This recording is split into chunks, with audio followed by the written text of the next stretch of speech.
শতরূপে সারদা, লোকশিক্ষায় শ্রীমা আশাপূর্ণা দেবী। পুনশ্চ কেউ উঠোন পরিষ্কার করে ঝাঁটাটা ছুঁড়ে ফেলে রাখতে দেখে বলে উঠলেন, ও কি গো, যার যা মান্যে তাকে সেটি দিতে হয়, ঝাঁটাটিকেও মান্যে করে রাখতে হয়। বলতেন, সময়ে ছাগলের পায়েও ফুল দিতে হয়। বলতেন, স্ত্রীলোকের লজ্জাই হলো ভূষণ, যার আছে ভয় তারই হয় জয়, যে সয় সেই রয়। আমাদের জীবনে আর কর্মে এই ছোট্ট ছোট্ট উপদেশগুলি যদি গ্রহণ করতে পারা যেত, অনেক সমস্যার সহজ সমাধান হয়ে যেত।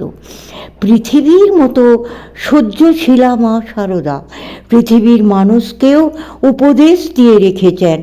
পৃথিবীর মতো সহ্যগুণ চায়? পৃথিবীর উপর কত রকমের অত্যাচার হচ্ছে, অবাধে সব সইছে। সন্তোষের সমান ধন নেই, আর সহ্যের সমান গুণ নেই। মানুষ শান্তি শান্তি করে পাগল হয়, কিন্তু নিজেই অশান্তির সৃষ্টি করে।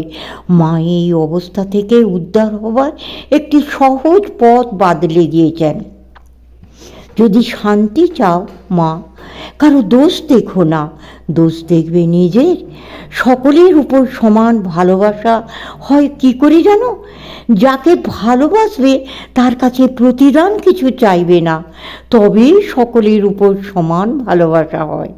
অধিকারী অনধিকারী নির্বিশেষে সব ভক্তদের সর্বদা একই আক্ষেপ, ভগবান পেলাম না, ভগবান পেলাম না। তার উত্তরে মা বলেছেন, ভগবান লাভ হলে কি আর হয়? দুটো কি শিং বেরোয়? না, মন শুদ্ধ হয়। শুদ্ধ মনে জ্ঞান ও চৈতন্য লাভ হয়।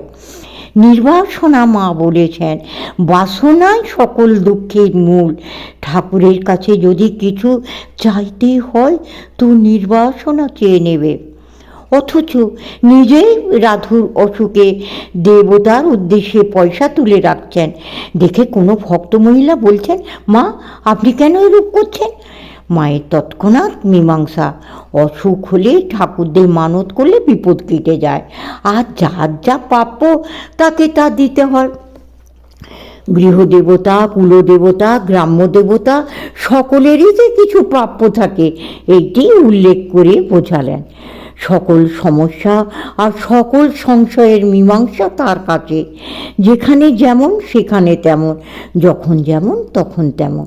জলে ইচ্ছা করেই পড়ো, আর কেউ ঠেলেই ফেলে দিক, কাপড় ভিজবে।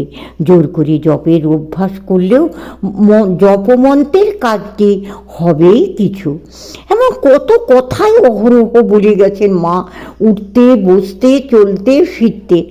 জগতে মহৎ আদর্শের অভাব নেই, নেই মহৎ বাণীর অভাব। অভাব শুধু গ্রহণেচ্ছু চিত্তের।